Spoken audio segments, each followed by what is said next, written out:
The overall goal of the following experiment is to produce very pure recombinant proteins by a two-step affinity purification procedure. To achieve this, a bispecific purification tag, based on an albumin binding domain, is cloned into an expression vector containing the gene of interest and is followed by expression of the fusion protein in E. coli. As a second step, bacterial lysate containing the target protein is subjected to purification on a chromatographic column with immobilized human serum albumin, or HSA.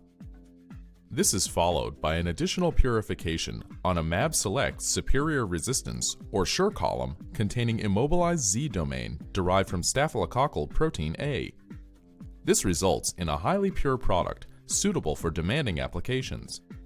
Next, the purity is evaluated by SDS-PAGE and, if necessary, mass spectrometry in order to ensure that the protein of interest was successfully purified to homogeneity.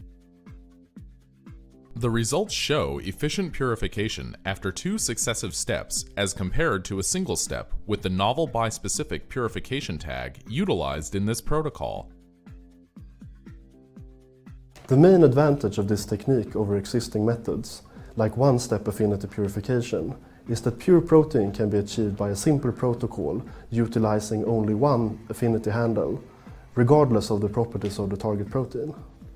This method can be used for protein with very diverse characteristics. Also, since the tag is very small, it's easily produced by the bacterial host. Generally, individuals new to this purification procedure will find it very simple and straightforward. A critical step is to adjust the pH of your sample before loading it onto the second column.